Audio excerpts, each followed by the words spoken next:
Welcome to the Susan Brender Show. It's all about you, featuring shows on health and wellness, the performing arts, politics, and people who inspire you to be your best. And now, here's Susan Brender.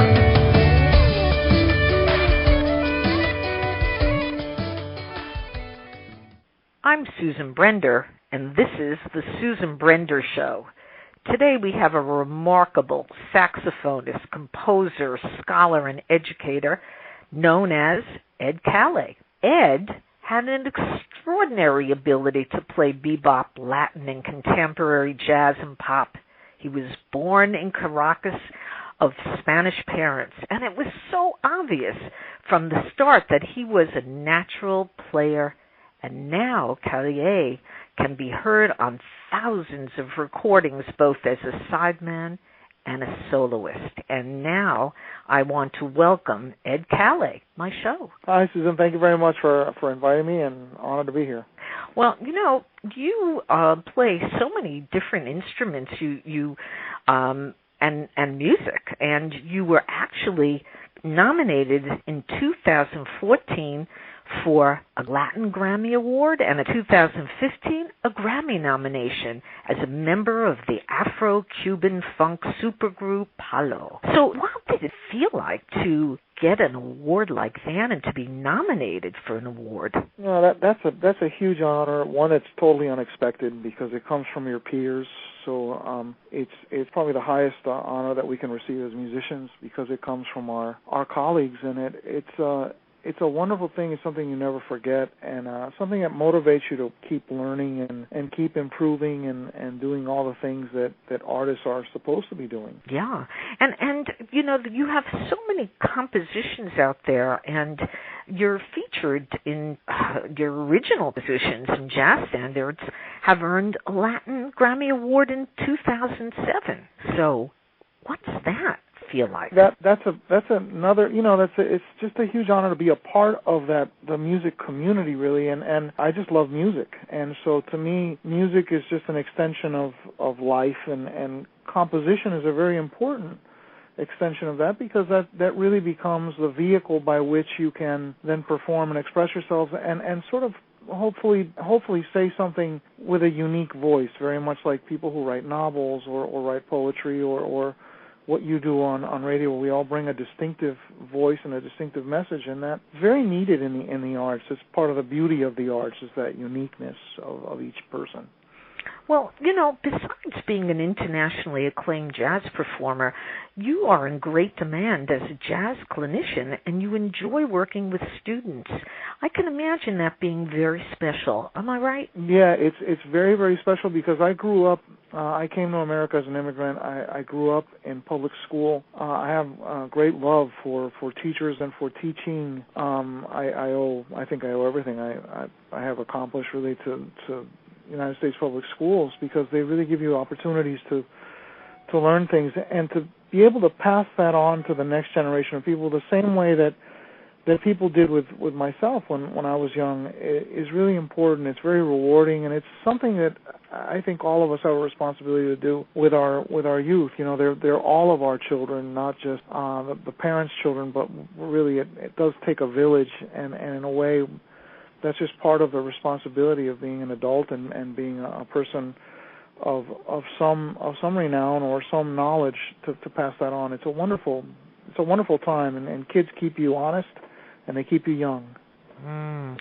Yeah, and you earned a doctorate degree in higher education, leadership focused on math learning. How do you apply that knowledge in the classroom and the stage? Well, in terms of the higher education leadership, I really focused on the business side, business models, and what makes companies successful and what makes systems successful, and it really all boils down to people. And so it's about organizational skills. It's about giving people the room to define themselves and to come up with great ideas and things that everyone has wonderful ideas, and if you just ignite that in people, you end up getting a lot more back than you ever thought you would. So that part of it comes there. And then for me, the math, I've always been a lover of mathematics, studied mathematics seriously in college and all the other things. And I just find that life in general is always solving for X.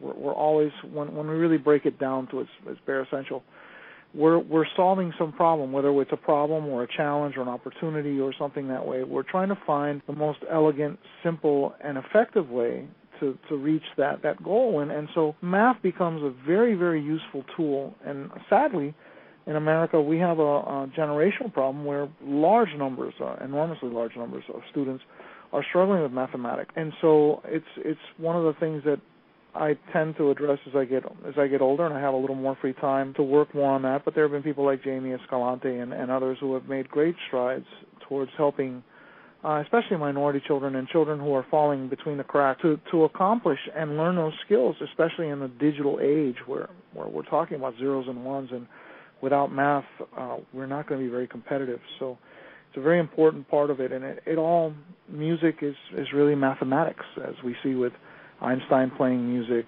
playing violin, and Newton writing papers on the vibration of strings, and Kepler looking for an average tone in the universe, and on and on and on. It doesn't end. So they're really interrelated, and to me, they're all just one big art form, a very, very pretty art form. Well, we should go back, and now let me ask you, how did you get started in music? Because, I mean, you could have probably done anything that you want. You've got a doctorate degree in higher education. You could have been just a teacher, or you could have done virtually anything. So tell our audience how you got started in music. It was accidental. There was always music in the house. My father was a very, very good concert pianist as a kid. He had to fight in the Spanish Civil War, had to give up the piano, but he always played at home, played the accordion, played the piano, had perfect pitch, and so there was always music in the house. My mom always sang. I listened to a lot of music, both in Venezuela and in Spain, where I grew up. It was always there, and it was really accidental in terms of me actually making music, because my dad asked me one night while we were together, he was reviewing some documents from school, and he said, hey, there's a band program at the middle school, at the junior high school. Would you like to play in band? And I come from a very traditional household where you never said no to your parents, so I said, sure. And he said, what instrument would you like? I said, I don't know. And he said, how about the saxophone? I said, okay. And amazingly enough, I think from the very, very first time I played the saxophone, there was just a connection there. Something happened. And it became, almost immediately, became the best way for me to communicate and for me to coexist in environments where I typically was a little chubby kid who was a little shy and came from a foreign country, and back then Miami was not what it is today. I was very much the outlier in terms of the person not speaking the language and all that stuff. And so music became, and the saxophone in particular, became my voice. And so that it was really accidental, but it was a gift from God in a way, because it has become my life. Yes, and what music do you listen to? Almost everything. I love classical music. I love pop music, rock music in particular, and 70s rock, 80s rock, 60s rock, 50s rock. I love jazz. I listen to a lot of jazz. I listen to world music. I listen to great singers, because the saxophone is an instrument that really is about singing. It's like the human voice. It's inside of your mouth. It's part of your body. It's part of your physiology.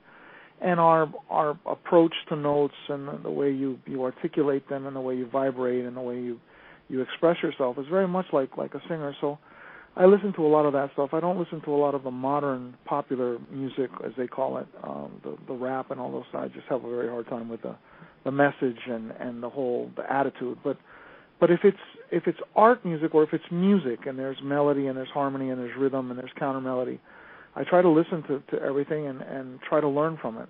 Spend a lot of time listening to Aaron Copland and Debussy and just the great composers, the great standards of the 40s and 50s, and the Henry Mancinis of the world, and just to learn. Leonard Bernstein, just to see how much music we can learn and what we can apply to our own scenarios. You just mentioned some of the people who probably are your influences, but tell us more about really who influenced you the most. Well, in terms of the composers, that would be them. In terms of the saxophone players, there are the great masters going all the way back to Coleman Hawkins, Lester Young, but Charlie Parker and John Coltrane, and Stan Getz, Sonny Rollins, Sonny Stitt, and one in particular, a guy who I became very friendly with. He's my idol, really. He's the guy that got me started really playing seriously, because I never practiced until I was 19 years old after I heard him play. But the great Michael Brecker, who passed away a couple of years ago, and we got to be very good friends over time. He was my mentor and my friend, and we got to record together and do many things. And so there's a great influence. But you have people like Junior Walker and Kirk Whalum, who's a friend of mine and a great saxophonist today, Steve Grossman, Dave Liebman, Bob Berg. In fact, we were at the Arts Garage performing the other night, and a friend brought a picture that he had taken of Bob Berg and I back in 2001. I have pictures like that with Mike Brecker, and it just put me back in a place where I'm so grateful for those great saxophonists and people who became my friends and who would sit and talk to me, like Liebman and people like that, who would, they'll answer questions and they'll ask you questions, and you talk about music and you learn a lot. So when you have colleagues like that, or you're in a part of that fraternity, it's a very nice place to be. I bet it is. And so this reminds me of something very important, that you were talking about education before, and don't you feel that the schools are just doing the wrong thing? They're not encouraging music, and they're not encouraging art. What's that about? It's a huge error, and it's not. I don't think it's because I'm an artist. The research is very clear about the connections, whether it's Oliver Sacks or the connections and the benefits that music and the arts have on the person, on the whole. But in particular, to me, when you look at people like Bill Gates, when you look at people like Steve Jobs, and Steve Jobs, in particular with Apple, who saw that as an art company, it's not a computer company. It's a creative company, and the solutions to the problems we face and the opportunities that we see, they're going to come from creative approaches. They're going to come from creative people, and if we stifle that creativity in our children, we are doomed to becoming second class or third world or second world nation and second world citizens, because it's that imagination, the power of Walt Disney, the power of the Wright brothers, the power of imagination and creativity. That is what fuels mankind, whether it be the wheel, whether it be algebra, whether it be splitting the atom, whether it be electricity. It's that, and we're taking that away from our children, and they want it. Our children want to sing, they want to dance, they want to play, they want to laugh, they want to tell stories, as we have through all eternity, and we have no right to take that away from them, especially at the call of expediency, because some politician wants to use a number or a financial gain to win an election. It's wrong, and it's something that all of us who are in the arts have to combat every single day, and sadly justify the existence of the arts for future generations. It's a very sad state of affairs. Ed, I would say about 2 years ago, I attended a conference at Lincoln Center, and it was a conference that dealt with music and the brain. And you've talked about education, you've talked about math, but this particular conference talked about how music transforms people in ways they can't even describe. Are you able to describe how music affects you? Well, for me personally, I find peace in music. It's the place where my aggression disappears, where it's very, very difficult to be in a bad mood when you're making music, or to have any feeling except love or excitement. Energy, positivity. There's Dr. Sachs, once again, has shown through CAT scans that the music is the only discipline that triggers activity in the entire brain. And in fact, there's a wonderful series on 60 Minutes that studied what happened with Gabby Gifford. And Gabby Gifford was the congresswoman who was shot at close range. And she was hit on the side of the brain that controls speech. And it turned out that for the first time, the neurologist found that for the very first time in a person, they discovered that someone could actually transfer the ability to speak from one side of the brain to the other because she had a musical background, and they discovered it because she couldn't speak. She had what a lot of people that have strokes have. They just could not aphasia. And now, all of a sudden, when she couldn't say a particular word, somebody came in with a guitar and started singing, and she could sing the entire song. Oh. And so the doctors realized, there's a wonderful 3-part series, you can find it on YouTube, but it is an incredible story, and it just shows you the power of music, the power of the arts to unite us, to share the things that we have in common, to share what makes us different, and to celebrate those things is uncanny. The arts have the power to do things that nothing else on the planet can do, and you think about whether it's architecture, whether it's painting, whether it's the art of nature or the sound. It's very difficult to live without it, and life certainly wouldn't be the same without it. It wouldn't be as quality. That's really interesting. There was another show that I saw a number of years ago. I don't remember the man's name. He was the manager for the Beatles. And what he did was he took he went into the forest and he put a microphone next to the water, and he let it stay there for a while, and then he put it next to a tree, and he listened to the sounds of the trees and of the water, and he recorded them. And nature is such an influence on music. Don't you think so? Oh, absolutely. I don't think any of us that, in my case, I write a lot of music about places and people and things, and whether it's something like autumn, like a time of the year, or whether it's moonlight, or whether it's water, or whether it's a place like San Sebastian. To me, that's really what the world has a song, and Kepler was looking for a mean, an average tone in the universe. But very much the scientists talk about that, and we see that the shapes in the heavens, and we see all of those things. And the sound of nature is really unique. When you get a chance to go out on tour, for example, and you're playing in a place that is away from a major city, and you really get a chance to listen, it's beautiful. There's a symphony going on all the time, and sadly we're so, the hustle and bustle of daily life doesn't allow us to do that. But that's where John Cage wrote the piece, composed a piece of silence for 4 minutes and 13 seconds, because he said if you just listen, there's constantly music going on. He was in New York, and there's always a song playing, whether it's a car driving by or whatever it is. It's beautiful.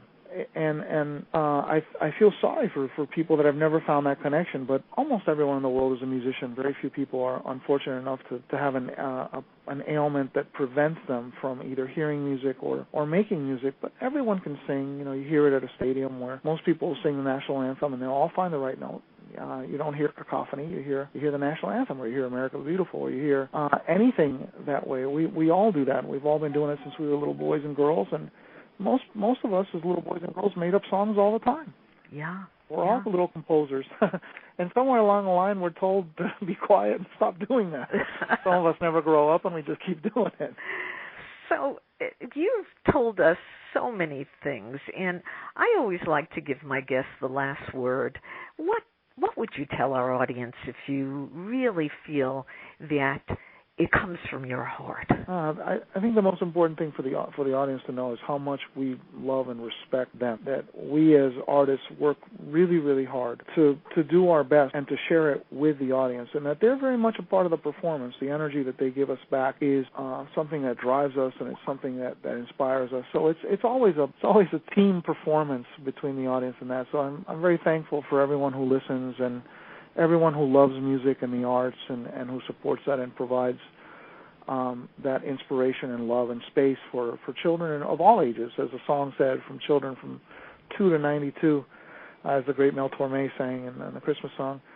For children of all ages, and in particular in a country where we're aging rapidly, for more mature people to find, to pick up a cello and pick up a clarinet and to find that it's not hard and that you don't have to do it when you're 5 years old. So I just want to tell them how much I appreciate all of the listeners, all of the audiences, and that music is for all of us. No one owns it. Please get your hands on something, make some music, encourage others to do the same thing, or paint or act or draw or make people laugh, write a book. Well, My guest today has been Eduardo Calle, and he has so much to share with all of our audience. And I want to invite you back, Ed, because I know that you can share so much information with our audience about music and so many other things. So thank you very much for being with me on the Susan Brender Show. Thank you, Susan, and I'm happy to be back anytime you ask. It's an honor to be here. Thank you so much. Thank you.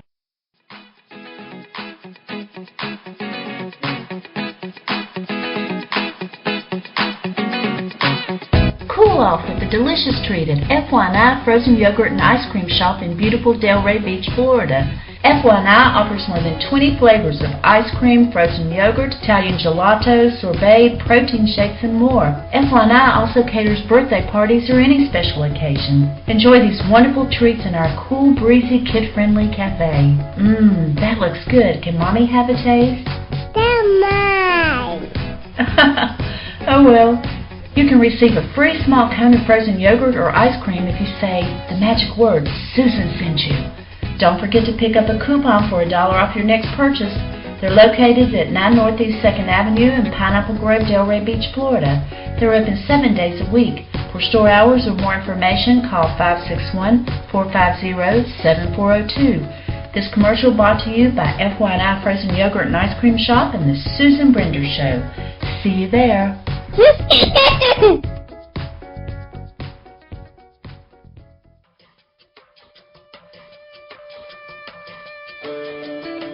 Thank you for listening to The Susan Brender Show.